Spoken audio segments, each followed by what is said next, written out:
of just the presentation portion of it. Okay, fantastic. So I have the great pleasure to introduce Dr. Stephen Larson. And, oh, where's my little, there we are.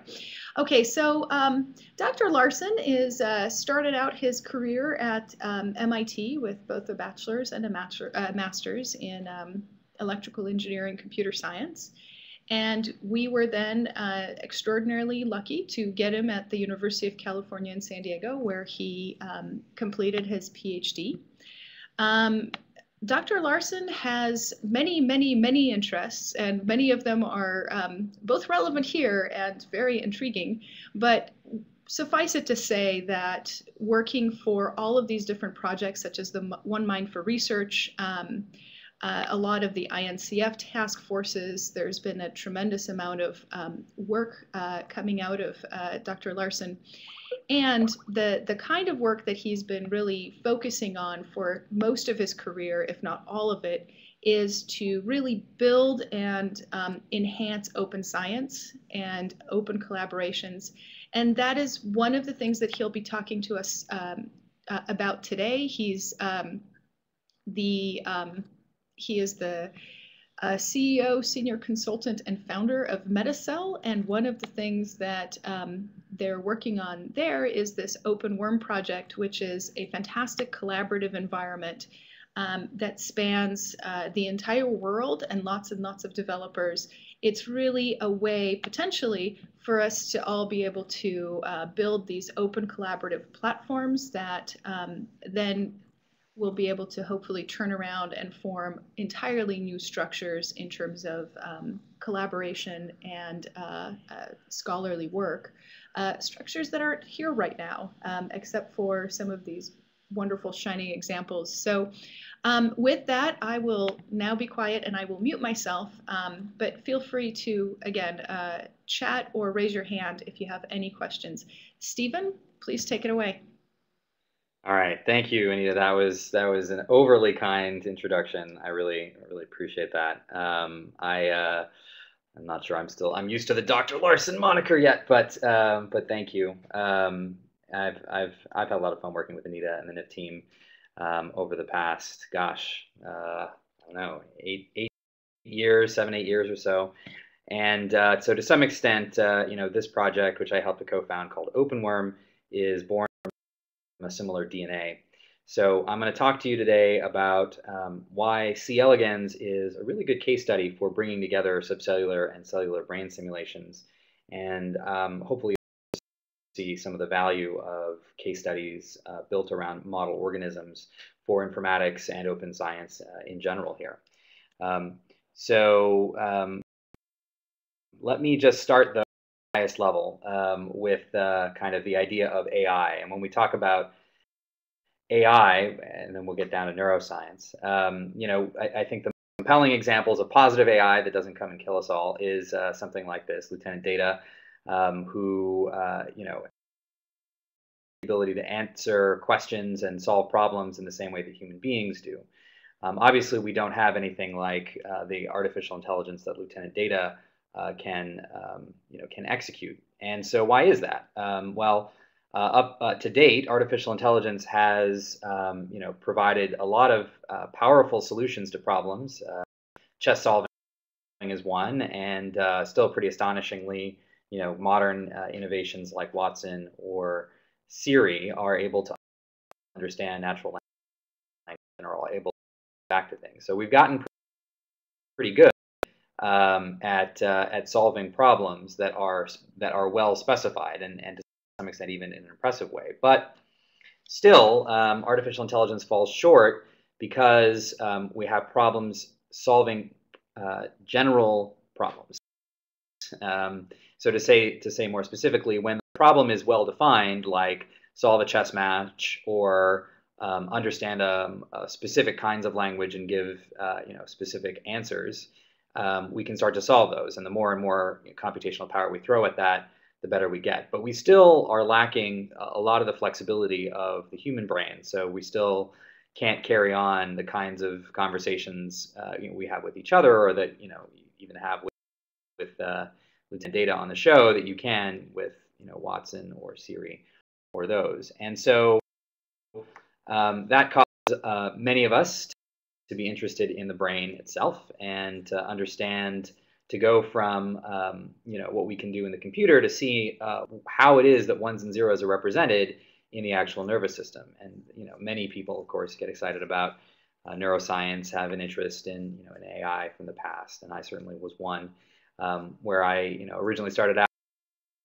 by trying to make computer structures look a lot, do a lot more of the same things that we imagine that brains were doing. And this sort of prompted me to look into neurons and to understand how they work. So I'm sure many of you who are on here know at least a little bit about the brain. You wouldn't have tuned in, but just real briefly, it's still the most complex structure in the known universe. It defeats our best experimental efforts to unlock it, and we are making tremendous progress, and we need to continue to make tremendous progress. But it's still just a tantalizing challenge for folks to want to try to get a foothold in. It allows us to think, move, see, feel, hear. It's the whole center of all of our consciousness. It obviously controls our body, and we know some of the principles that there's electrical and chemical signals and reactions that make it go, but we don't still quite understand it to the level that we understand, say, of information processing in a computer, like the transistor. So, the human brain has 100 billion neurons, 100 trillion synapses. It does all that in about 30 watts of energy, and processes speed. I think there are various, definitions of this, but it's not really going that fast in real time compared to sort of transistors. And again, of course, everybody here understands about the neuron, but just to kind of refocus us, right? So we understand that some of the basic building blocks of neurons involve collecting signals, integrating those signals, and then passing them on. Nonetheless, we still are even fairly limited in what we understand about neurons themselves, and so there are large-scale projects like this one in the EU, the Human Brain Project, that are endeavoring to go further into the depths of understanding neurons and nervous systems and build them. And so there's still, this was a €1 billion project that is just kicking off now, and excited to see what comes from that. And as well in the United States, we have additional efforts to try and unlock these secrets. So this is $100 million over a year project that Obama kicked off. So for folks that are on the line are really familiar with all these things, but just sort of setting the context that, like, not only is it sort of a grand challenge to understand the brain, but we're getting real serious right now today. And we have projects that are spending a lot of money to get real serious today about understanding the nature of the information processing system, the human brain. So, and the philosophy, I think, of this is coming from a convergence that we're seeing right now between the philosophies from engineering and physics and the philosophies of biology. And just, of course, these are very broad topics and there are lots of different opinions, but to kind of characterize it, I always like to go back to the words of Richard Feynman, won a Nobel Prize for physics. And he was always of the perspective that what he cannot create, he does not understand. And so this, to some extent, challenges us all to move beyond a descriptive nature of what we find in the nervous system, and really does challenge us to try and build up mathematical and computational representations of a system in order to fully understand it. And that was the approach that he took as much as possible within math. And I think that that's part of the inspiration for us within the Open Worm project, to really say, well, okay, if we really want to understand these neurons, but we're still limited, we understand descriptive elements of them, why don't we try and see what we can do to push the boundaries of our ability to build neurons? And since we're not going to be doing any engineering anytime soon, we're sort of we have no choice but to resort to what we can do inside simulation. So that being said, though, right? So I've showed you some fairly ambitious projects that are aiming to simulate sort of whole brains, and of course they all have milestones that break pieces down. But we sort of the community of openworm has congealed around the idea that let's see what we can do with a system that is simpler than the human brain. And so we like to say this, you kind of have to crawl before you can walk, and of course crawl. So so real quickly, we have material up online sort of introduces C. elegans. I'm going to play this and let's see if the sound on this works. This is just a little 2-minute clip that just introduces the organism itself. Let's see if this runs.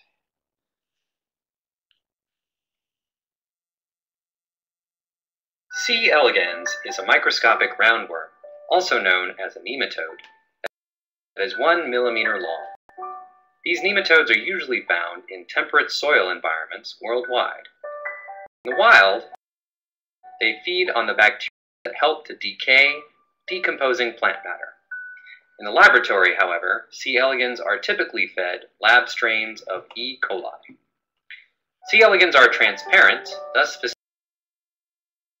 facilitating the study of the cellular differentiation and developmental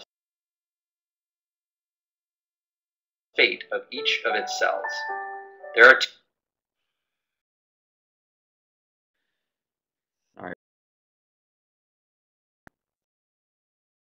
hermaphrodites and males. Hermaphrodites have 959 somatic cells, while males have 1,031. The organism's neural circuit, made up of only 302 neurons, is extremely primitive, especially when compared to the approximately 100 billion neurons and the 60 trillion connections between them, known as synapses, that make up the average human brain. However, as a result of its simplicity, transparent nature, and the well-characterized cell lineages, the entire pattern of neuron connections, or connectome, of the C. elegans has been mapped. Despite the relatively simple neuronal system present within C. elegans, it displays numerous complex and primitive behaviors. Primitive behaviors include eating, locomotion, and reproduction. Complex behaviors include learning, mating, or social behaviors. Researchers study behavior of these worms by observing how they are attracted to food and chemicals. Ultimately, behaviors reflect the activity of the nervous system. Despite their small size and simplicity, C. elegans are very useful to science, both to understand basic biological mechanisms and also to study basic mechanisms of disease that translate to understanding how to fight disease in humans. Okay, so that gives you a bit of a sense of the worm, and now let me say a little bit about the open worm. So worm is an independent international open science community. There are 9 core members and I think even more than 23 contributors now. We have 24 different repositories that are currently on GitHub, 70 GitHub followers, 88 mailing list members, and more when you start spiraling out to the other sort of social media channels. So our goal is a full-scale simulation of a C. elegans. So really to go end-to-end, you got a sense there that the nervous system has 302 neurons. The full body has 956 cells total. So something amenable to, a spreadsheet list of cells, in fact. But in the medium term, we sort of focus on something that we can do as a milestone, because even that is still complicated. And so in the medium term, we are trying to validate a specific data set that's published that has a phenotypic breakdown of worm behavior. And we're doing that using a 3D neuromechanical model that reproduces a nervous system and the physical body of the worm. And I'll be showing you examples of that. I put up this picture of Michael Nielsen's book, Reinventing Discovery. This is a real inspiration for the project. It's probably one of the first open science books. It's getting a little dated, but the discussions there about the way that open science works is very much in line with what we're doing. Just essentially, posting everything that you do up online and getting folks to help you. So I'd encourage anyone who hasn't read that or isn't familiar with that to check it out. So, so a little bit more about the organism. So Sidney Brenner was the first to introduce C. elegans as an experimental model organism. It is the first organism that's had its genome fully sequenced. So it has a fairly reasonable size genome sequence, 100 million base pairs compared to 3 billion in mice and humans. So the first version of that genome was completed in 1998. And so there was, and there's been several prizes that have been given out about it. So of course, so the genes are important for us to understand because they are the things that make proteins. Proteins are large complex molecules that then go ahead and make up the entire body of the worm and of all of us. And they perform most of the life functions and even make up the majority of cellular structures. So for folks coming in from outside biology, it's always important to understand why genomes matter and why having the entire genome for a given organism is important for understanding how it works. So a little bit back on the project. So we got started and we got interested into C. elegans on Twitter. So this is actually the very first tweet that kicked off the project in 2010. And back then I was working on a project called the Whole Brain Catalog. And we were very active on Twitter in that project. And literally we just came across folks, online that were excited in the space of visualizations about the brain and doing computational things with the brain. And came across this fellow here, Giovanni Italy, who said it was his New Year's resolution to simulate the whole C. elegans brain. So he had actually already been thinking about this with his friend, Matteo Cantarelli. And we literally just connected on Twitter. He had been following the Whole Brain Catalog account, and we just sort of struck up a conversation about this. And it started to seep into my brain that this was something that folks were interested in. So at one point, I gave a 5-minute talk at an Ignite session, which I found was, I hadn't really thought much about the project before that, but the experience of putting a talk together about it was very helpful to kind of congeal the project. And then I posted that talk up online, and sort of the first web page for OpenWorm had that as sort of its rallying cry. So shortly thereafter, doing that, and the tweet and the posting this YouTube video, we came across a group in Russia.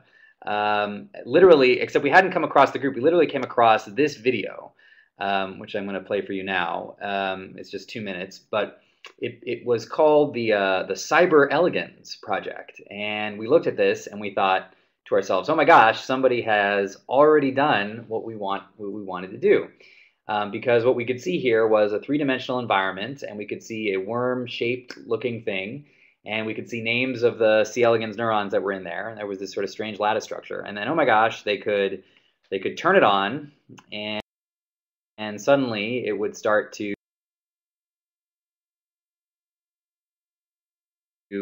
exhibit some of the physical behaviors. And so this wasn't just an animation made in like a Hollywood system. This was a working physical thing and it looked like it had neurons, and it had really impressive. And we literally found it that let us come across this particular video. So so we were really excited, and we wanted to see if the experience that this who was behind this, and if if their experience was something that we could actually reuse or jump on and help. And so we reached out, and we actually emailed, and we found a group in Novosibirsk, Siberia, that had put up the video. And so this is actually the email that we sent, and again, this is the time I was working on the Whole Brain Catalog, so we were just sort of thinking of building groups, and sure enough, over email we got a reply back, and he was actually fairly excited to start working with us, and so the team grew from there. So we moved forward. We put up a website. This was our first cut logo. You can see we've kind of come a long way, but kind of exciting. And so then the group just started to build, and really, about at this point, it starts becoming a thing that's no longer about any one of us individually, but more about the group of folks that started to get excited about this. We started to pull in technologies like NeuroML, and folks from that community started to get more interested. We started, talking about it more on social media. We got, accounts and websites, and we started, just by necessity, because everybody was, living in different countries. We first started out talking on Skype, and later we moved to Google Hangout. And then when Google Hangout On Air happened, we realized, why not just start using On Air to stream all our meetings? And so we still do that, actually, every 2 weeks or so. Actually, we're having more meetings lately, but we try for many of our meetings that we have just to do an on-air hangout, and not that we necessarily expect folks are going to go watch them, but just because I think it's important when folks see that things are happening on a regular basis, and it does provide an archive and a way for us to kind of go back. So we've hosted about more than 40 online meetings in the last year that get streamed as they happen, and they're available on our YouTube channel. And then also we actually started, I think, on a Google Code repository, but GitHub was really picking up in the last 2 years, and so we moved from a Google Code repository over to a GitHub repository, which has been really helpful for us as well. And we've basically consolidated a lot of our online activities related to building this model of the C. elegans on GitHub. And so folks come from all over the world. Well, I guess there's still some places that we would like to have more representation in, but it's a fairly good representation so far in terms of where folks come from, and they find us in different they find us in all sorts of different channels. Sometimes we have to really ask folks how they found out about us. This is our people page that lists the group of folks that are currently contributing. And this is also available on our website. So basically, the criterion for being a contributor is that you've done something that hits our repositories, or any place that we store our stuff. So if you've written some code and it's gotten checked in, and you're a contributor for life. And the core team just means people that are in it for on a regular basis, and who show up for the meetings on a regular basis. And so folks can, anybody's welcome to be a core team member. Anyone's welcome to be a contributor as well. It's just a reflection of an ongoing commitment, as opposed to kind of coming in and making a contribution once and then maybe doing other stuff. So one of the exciting online opportunities that we got, one of our contributors, probably our most famous contributor in the realm of C. elegans, is Dr. John White, who was responsible for, was the first author on the paper that created the connectome of the C. elegans, which is the connection graph of its entire nervous system. And here's a picture of him. So back in 1986, he did a tour de force work to get this connectome out. And so he did that via an electron microscopy investigation, where he cut up the worm and ran it through an electron microscope, so able to look really at some of the fine details of the cellular structure, and was counting and categorizing all the synapses that existed, the connections between all of the neurons. So this work was actually rather significant, and it's one of the reasons why C. elegans is really interesting to neuroscience. So this work was, took 13 years to develop. This paper itself was 63 pages of observation, plus 383 additional pages that described every neuron. It also consolidated the naming scheme of the 302 neurons, and it's why we now have, 4 or 5 letter names for all 302 neurons, and which is a huge boon to being able to study them and understand, what they are. And so he actually reached out to us online. He emailed us and said, "Hey, I heard about the project and it sounds neat, and can I do anything to help?" And we said, "Absolutely." And so we actually hosted a journal club presenting the paper that he originally presented. And this is a direct link to it. I won't play much on it, but towards the end, we asked him his opinions about the project, and he's a big fan. So we really appreciated the chance to get to chat with him. And it's also kind of another one of these experiences that we did not know how to get a hold of him prior to the project. The fact that he heard about it and felt comfortable reaching out to us, I think, as testament to the work that folks have put into making this feel like an open environment that lots of folks can come in and contribute in. And so we got some of his colleagues from NYU as well to come in and chat with him and ask questions and what he's feeling these days. And we got other graduate students who work in C. elegans to talk, and then other folks from around the open worm community. So that was a really positive experience there. Okay. So some of the progress that we've made in the project. So I said we've been doing this for 2 years. So what have we actually done? So that Cyber Elegans project that I mentioned to you was kind of rolled into a first publication that involved OpenWorm. That came out late last year. This was really just kind of wrapping up the phase that the Cyber Elegans team had done prior, but also we put pointers into OpenWorm as we've been moving forward. So that's one thing, and that team, like I said, works with us now on a regular basis, and some of the stuff I'll show you going forward, is direct their work that they've taken to adapt that. We have put some code up online that actually works. So, to kind of characterize the nature of this organism, we've come across some very helpful resources that are online. So one of the building blocks that were used early in the project was contributed by a gentleman named Christian Grove, who's part of the Great Worm Base resource that's up at Caltech. It's actually, I think it's international. This has been a great resource that has categorized a lot of the basic data, the genomes, the proteomes, provides a searchable space for folks to get data. And Christian there had just completed at that time a three-dimensional atlas of the C. elegans, the whole anatomy essentially, with all the cells and the nervous system. And he had made this in Blender, and he made it public domain, and he let folks download it. And we had contacted him fairly early on because it seemed like really a great way to expose a lot of the knowledge, and also to get people the ability to kind of see what's going on inside this organism, to really understand that there's really only like about 1,000 cells. So some of the visualizations that you saw in the video I presented before came from this atlas, and we thought that this was just like I said, such a great way to get intuition about the system and see how complex even a 302 cell nervous system can be.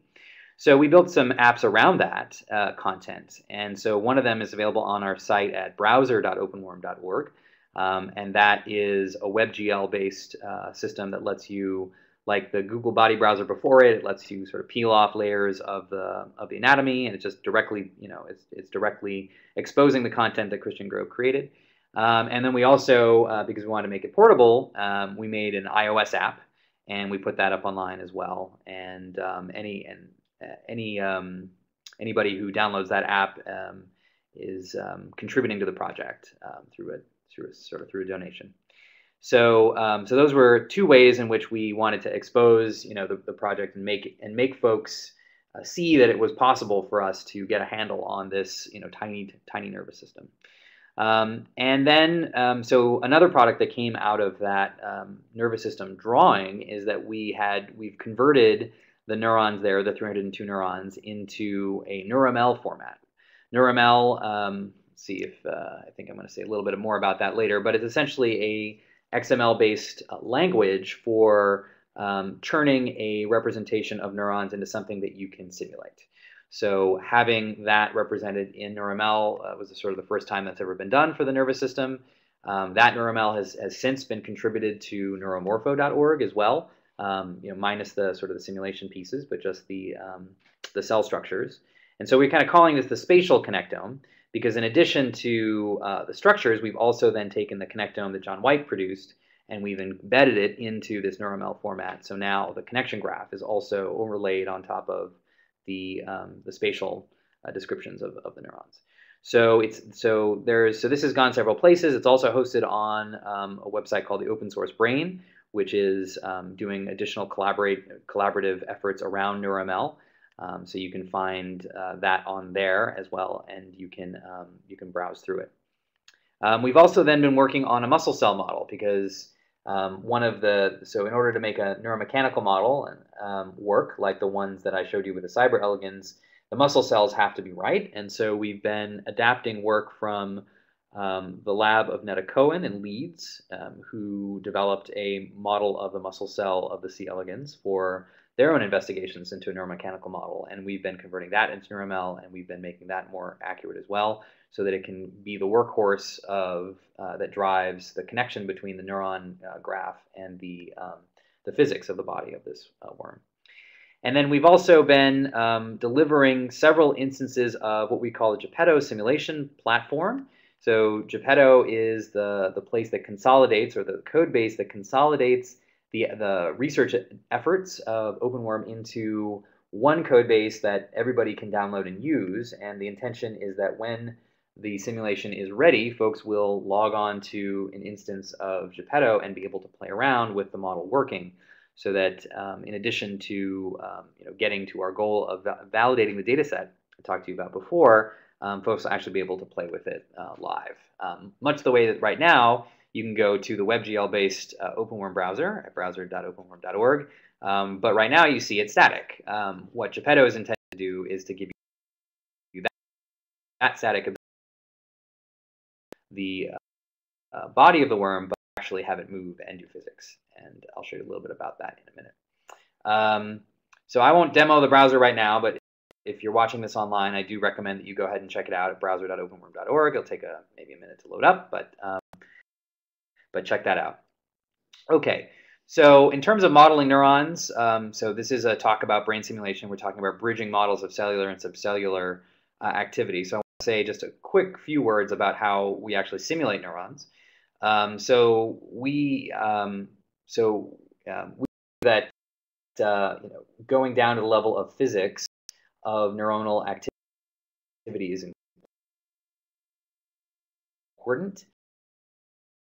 Hodgkin and Huxley were responsible for giving us a differential equation model, giving neuroscience a differential equation based model of neuronal activity.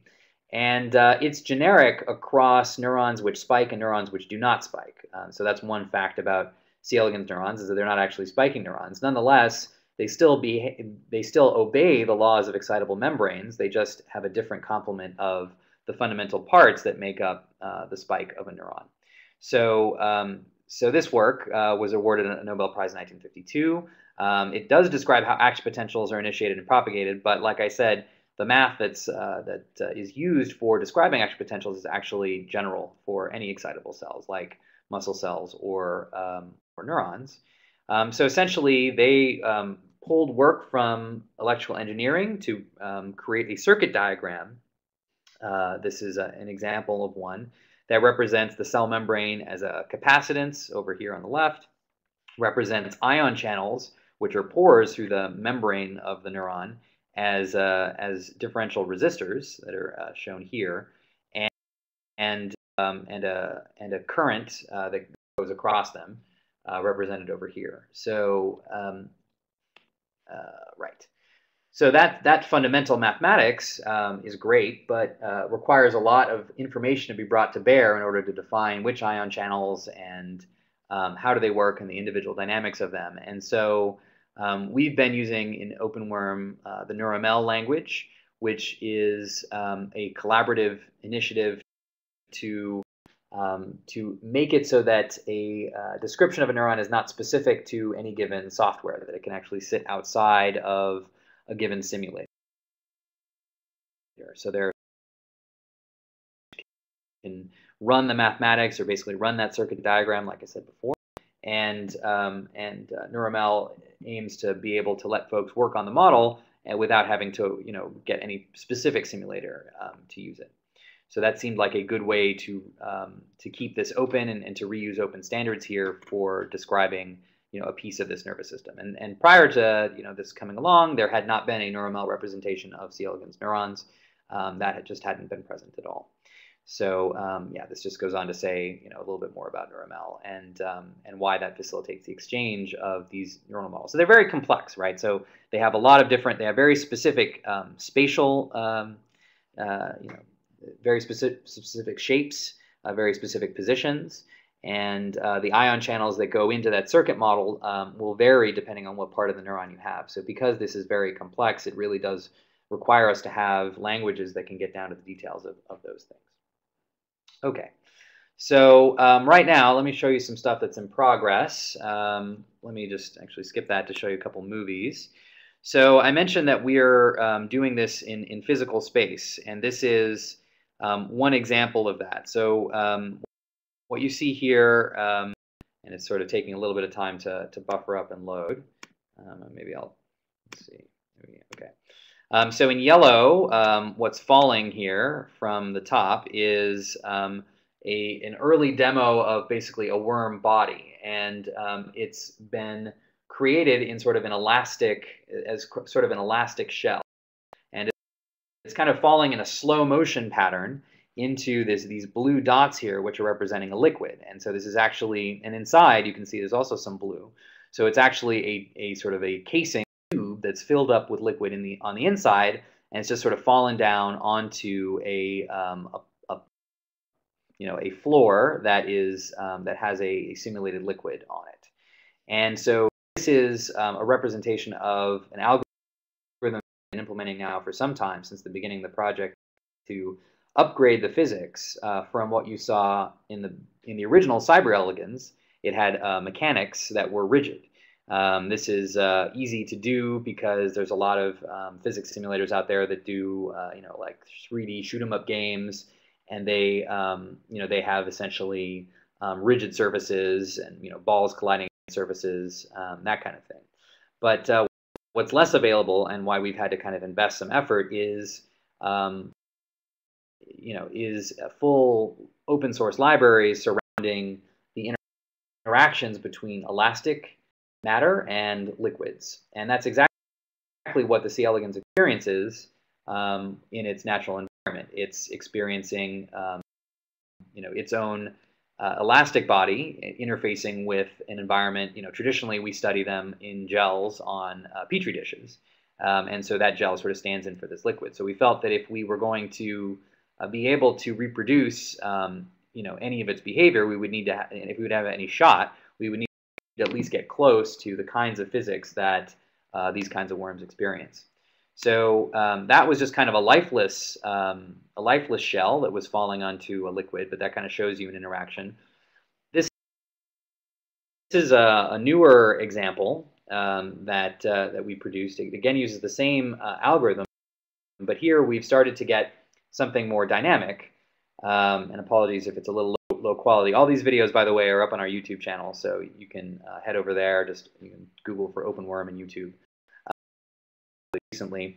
So this is just showing, again, an early demo. This is not at all a C. elegans, but we were excited because we built, in addition to making this tissue flexible, we actually instrumented this that it can respond to forces. So what you're seeing here is that the elastic matter that's yellow is actually getting contracted and expanded in a sinusoidal pattern, and that contraction and expansion is causing this little bundle of, I guess, call it like muscle fiber essentially, to contract and kind of squirm, and it's interfacing through frictional forces with the blue liquid against it, and it's crawling itself across this little simulated dish here.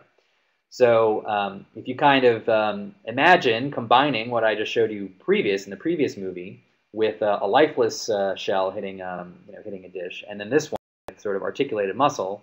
Now what we're working on right now is to put this sort of muscle simulation inside the shell, make it more anatomical, and then of course have it pulling in this way against the shell of the body and against the other muscles in the same structure that we know anatomically to exist inside the worm. And again, this work here is really the work of the group in Novosibirsk primarily. Andrei Palinov and Sergei Khairulin. They've been the masterminds behind evolving the physics of this forward and have been doing a tremendous job. They're they're continually producing surprising things. If you watch any of our updates, you can see us being stupefied essentially every time we have a meeting. Okay, So one of the things about putting projects like this up online is that folks find us, and we haven't really done much outreach beyond our sort of social media channels. But back in, I think, March or April, suddenly a bunch of folks found us online, and that was exciting. It drove a lot of traffic to us, and it actually helped a lot of contributors kind of come online. I actually have a series of these clips. I don't really want to perseverate on them too much, but we've been written up in some neat places, and we've been excited about that. And we now we really kind of have to live up to, I think, the all of the all of the nice things that folks have said about us up online. Here's just a sort of smattering of these different things that have shown up. But really, like I said, this effort is really driven by folks who decide that they are excited about this space, that they are excited about getting ourselves closer to AI by understanding neurons, and that they're excited to start with something that's maybe a manageable nervous system, as opposed to things that seem more unapproachable to folks that are just sort of out there in the broader community. And I think that's one of the reasons why folks are interested in this project. Okay, so I'm going to bridge cellular and subcellular. So I wanted to talk about another project that we've been really excited about, and we had a journal club about it. And at the moment, it's not an active avenue that we have been pursuing within OpenWorm, but it's tantalizing, and I kind of want to throw out the idea here for folks to think about, because I think we are closer than we might think to getting some very serious cellular simulations in the near future. What I wanted to say here was about a whole cell simulation. So we're going to shift gears just for a couple minutes to a different project that came out of Stanford recently. And this is just sort of saying that, on the broader scope, if you kind of look at what's happening and where projects like OpenWorm and these other brain simulation projects fit in, it's really a maturing of computational biology and a realization that biological systems are highly complex, and we need to have our information systems reach the same level of complexity as they are. And so, same thing that we're sort of thinking about the worm and deconstructing different pieces and parts of the worm. Folks have also been doing for a long time inside computational biology in general, and looking inside cells. And so there's a whole literature and a that's worked on that sort of thing. Let me just mute this and show you a couple of the visuals here. So a lot of folks that have been looking inside cells and thinking about how to reproduce the dynamics and the behavior of what happens inside cells, and that whole process of going from genes to proteins that I talked about before. This is a talk from Drew Barry, who is an animator, who has he's a MacArthur Fellow. He's essentially revealed for folks the beauty of all of the complexity that's inside cells. And so I like to show some of his movies to just kind of inspire folks and give them a sense of all and complex machinery that we find inside cells themselves. It's easy as a computational neuroscientist sometimes to forget that neurons are still cells, and they still operate within the larger cellular context. And so anything that happens inside cells in general that we know about are happening inside neurons. And so therefore, and it's it can't help but have those mechanisms have an impact on the information processing of the neuron. And in fact, we know that neurons are actively regulating their ion channels over time, which means that ion channels are getting trafficked to the membrane and away from the membrane, to spines and away from spines. That means interactions with the nucleus. That means interactions with the genome in all sorts of mysterious and exciting ways. And we are still trying to understand many of the basic principles of cellular biology. And so anyway, so yeah, mechanisms like this one I think are particularly beautiful. Just sort of showing the way that transcription and translation is working out of the cell. Molecules being formed based on instructions from DNA sequences. So all this stuff is happening, and this, of course, is just an animation. There's not from an understanding. But what we were really excited to learn last year was that somebody had made a lot of progress on this, and there are, there are projects like this that have been happening for some time, but we really felt like it was a breakthrough recently. This particular paper I list here, a whole cell computational model predicts phenotype from genotype.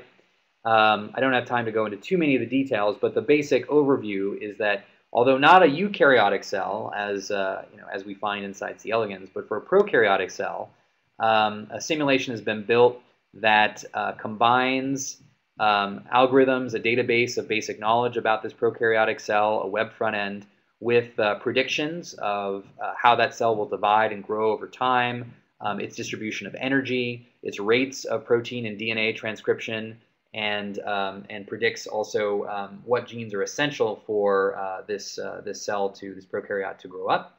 And it's been compared with real data. So it's been actually compared against real growth rates that have been measured, and real gene disruption phenotypes, and real rates of protein DNA association. And it's actually it actually validates at about an 80% level for several of these metrics. So while there's a lot of computational biology that sort of describes mechanisms of the cell, this is really, I think, one of the most important attempts recently to build a working model that can be falsified and it stands up when confronted with real data. So the organism here is still simpler than, in terms of base pairs, than the C. elegans. So it's only about 500K base pairs. It's very small. It's only a micron in size. Doesn't have a cell wall. It is the second complete bacterium genome ever synthesized, sequenced, and it is also the subject of Craig Venter's work where he successfully replicated this organism in 2008.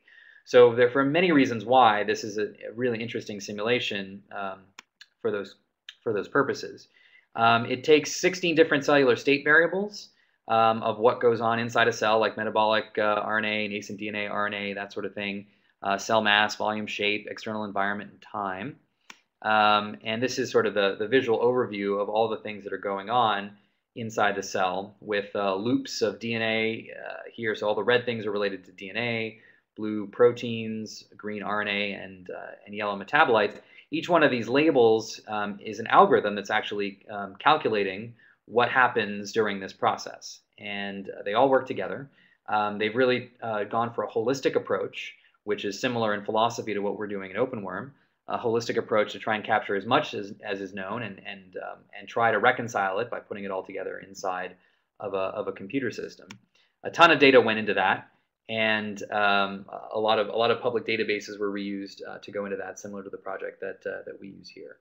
So I'll sort of leave you with this tantalizing idea that what's going on right now between open efforts that we've been putting forward with the C. elegans and this effort that's coming out of a really exciting paper on the subcellular level could converge. And the more open source energy I think that's going into these different projects, the more you could imagine that the cells that we've been building up and the neurons that we've been describing inside OpenWorm could someday have little running subcellular models like the ones that you see here underneath them. Now there's plenty of gaps in the knowledge that have to be filled in, but the beauty of computational systems, if you build them right, is that they can they can give you predictions that are good within a bounds based on the limited data that you have, and then get better at just as you put in more data. So so we're sort of really excited to get to the point where we can start to fit these things together and make them work together. So I do want to open up and leave some time for questions here. So I do just want to acknowledge all the folks that are on our core team and contributors page, and I want to point everybody as well to where you can find out more about the project at openworm.org. You can follow us on Twitter at openworm. You can, if you want to send an email, we'll respond to you at info@openworm.org. And I'll close it now and open up for questions. Thanks very much. Thank you so much, Stephen. That was wonderful. Thank you. I wanted to go ahead and see if we can. Oh, you're getting claps also from the audience. I've enabled the microphone rights for everyone. So now, if you would like to ask a question verbally, you can just click on the little microphone icon and go ahead and ask a question.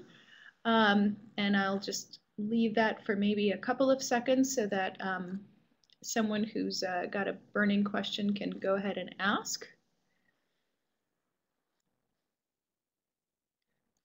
Okay, well, they're probably just trying to kind of still figure it out. Thank you.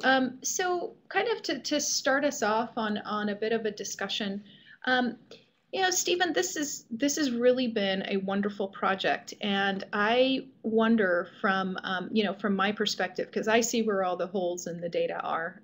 From the NIF perspective, we know we have a huge amount of data, and we understand that it's still such a tiny quantity in terms of what we need.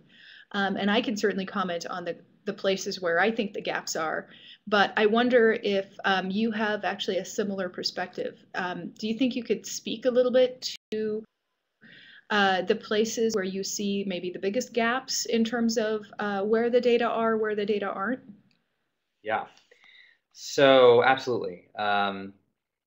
So you know, it just, I guess the general philosophical thought about, you know, data gaps are, again, a motivation for why, you know, starting these model systems has been a good approach, because any data gap that you have that you can find at the sort of subcellular level, you know, you're going to, you know, for one microbe, you're going to find in spades for various cell types that go up, you know, up the chain of evolution beyond this. So, and then when you go to try and do a whole organism of 1,000 cells, then you find another order of gaps that are related to the, you know, combination of tissues put together. But so anyway, I could probably list them out in all sort of places. I would say for C. elegans specifically, one gap that we've recently had filled is this one about behavior, and that's the thing that we're the most excited about right now. But it does still represent, I think, something that is a shortage that we would really need for these kinds of simulations, which is time varying data. So let me say what's out now, and let me say what we would still need. So what's out now with this worm behavior database that we anticipate validating this neuromechanical simulation against, it's 10,000 movies of worms crawling on dishes that have then been segmented, and the body shapes have been pulled out over time, and then a bunch of statistics have been run on that. This is work coming out of the Schaefer lab in the UK. This is a 2013 Nature Methods paper. And what's unique about it, and what we need more of, is that it really provides this dynamics over time. And there are now increasing efforts in C. elegans to, you know, to look through the transparent skin at the activity patterns of neurons themselves using calcium imaging, so that you can start to have some physiology and dynamics. However, what we find is that this kind of data, this time-varying data, is there's not really repositories yet that know what to do with it or how to categorize it. And the whole thing about simulation is that we want things to vary in time. So it's a kind of data, I would say, in general, like what happens, what are the dynamics in a temporal you know, perspective. We find that that's kind of harder to deal with because of the nature of those data. So I think the more that we can do to try and attack time-varying data of all kinds, whether it comes from movies or traces, or, you know, electrophysiology has been dealing with this problem for quite a while. How do you deal with traces of neurons? But I think it comes in orders of magnitude as well, the more sophisticated your models are trying to be.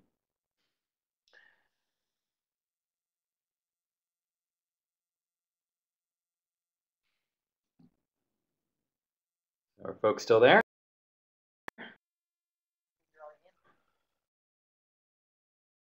Still here, Stephen. I have a question for you. I was curious if when you're modeling a cell, you basically have a structure with internals and externals, and then when you're modeling the whole worm, you have a system with internals and in an environment. And although there's different, you know, complexities in the details, I'm wondering if you approach those different things with the same philosophy or a different philosophy. Right. So, you know, what we've been doing over time is when we push this out in our blog, we kind of call this like open worm building blocks. So we've been looking at kind of a building blocks like Lego type exploration. And the idea is that they ultimately all fit together, kind of like Russian dolls. So there's an inside and outside of the cell, you're right, and then there's an inside and outside of the whole worm.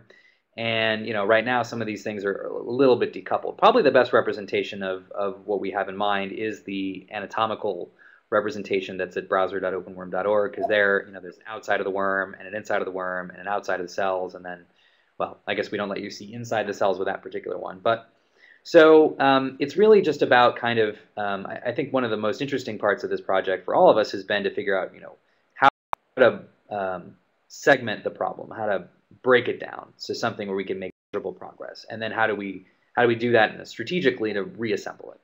So we kind of we try to approach cells and do the most that we can for those. We try to integrate the anatomical data, the connectome data, working on the ion channel data and the synapse data and synapse position data. So that's sort of one cluster. And then when it comes to the whole worm, there's other parameters like its mass, the force that the muscles put on it, a lot of things that are known about its biomechanics and that kind of thing. So we do have to, so I don't know if I'm answering your question very well, but we kind of have to both look at the cells and the whole worm first separately in order to have reasonable representations of them as separate units, and then we have to integrate them together and make sure that when they're composited together, they kind of hold. And that compositing is really where we're going in the next year as this physics model is getting more mature, as I've been showing you, and it's really ready to be driven by kind of the nervous system model that we've been putting together, all of which are still, have gaps or incomplete, that kind of thing. Hi, Stephen.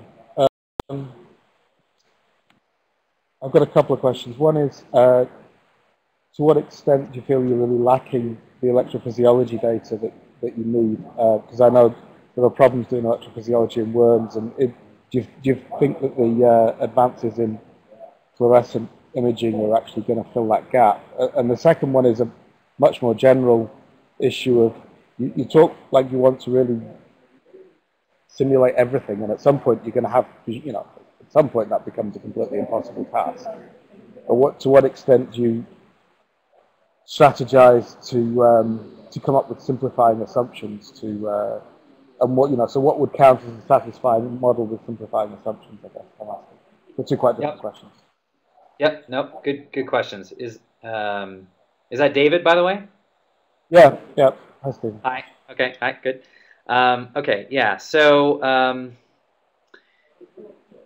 so the physiology, we've been working with folks who are on the cutting edge of calcium imaging and who are hopefully going to be some of the first folks as well to start and implement voltage sensors inside the Elegans worms. And so we actually got one of our contributors is Andrew Leifer, who works at Princeton on this exact problem of extracting physiology from worms.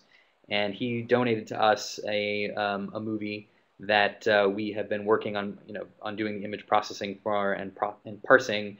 And this movie combines two views on the worm, one that has the whole worm in view, and another which just focuses down on the cell that is expressing the calcium sensor optically.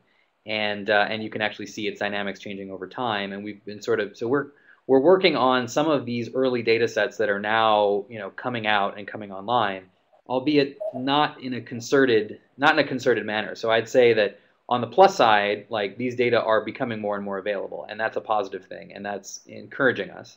On the minus side, there's still no like Allen Institute approach to kind of getting all of those neurons out. There is a project called Nemaload, which we'd love to get additional data from.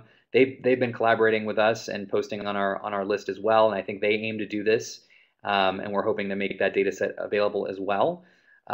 So to some extent, we think that physiology is still limited, but we are working with some of the early data products that are coming from that and out our pipeline so that when there are more data, we can put them in. That being said, we think we can still do quite a bit just from first principles of building out the dynamics of the neurons, what we know from what ion channels are likely to be expressed there, and also to kind of define what the space of unknowns looks like.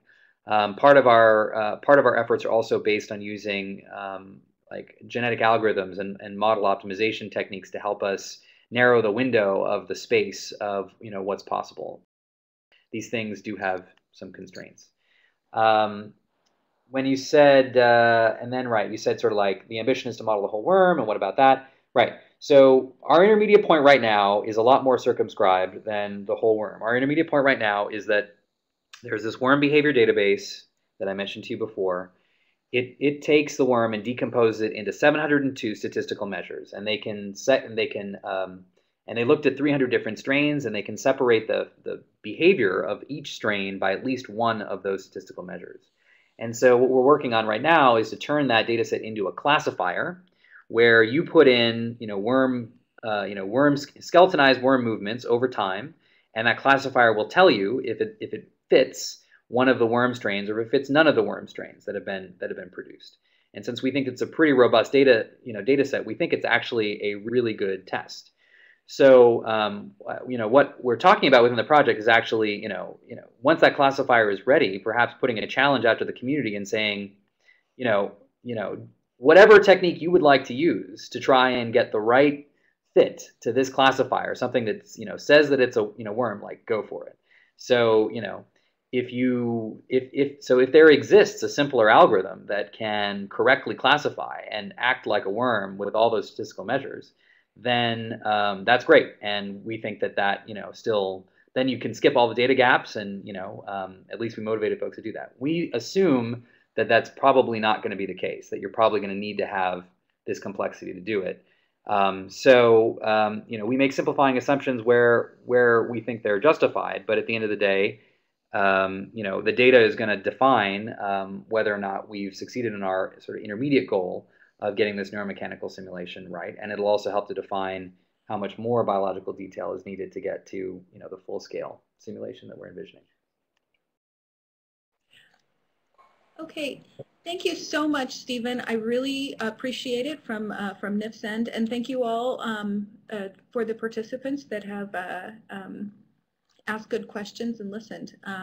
So again, we're wrapping up our time here. So again, we thank you all very much, and tune in next time, which is on the 15th, and it will be Kenneth Yoshimoto talking about some of the computational resources that are available to anyone in the community. All right, thank you again, everybody. Thank you. Bye-bye.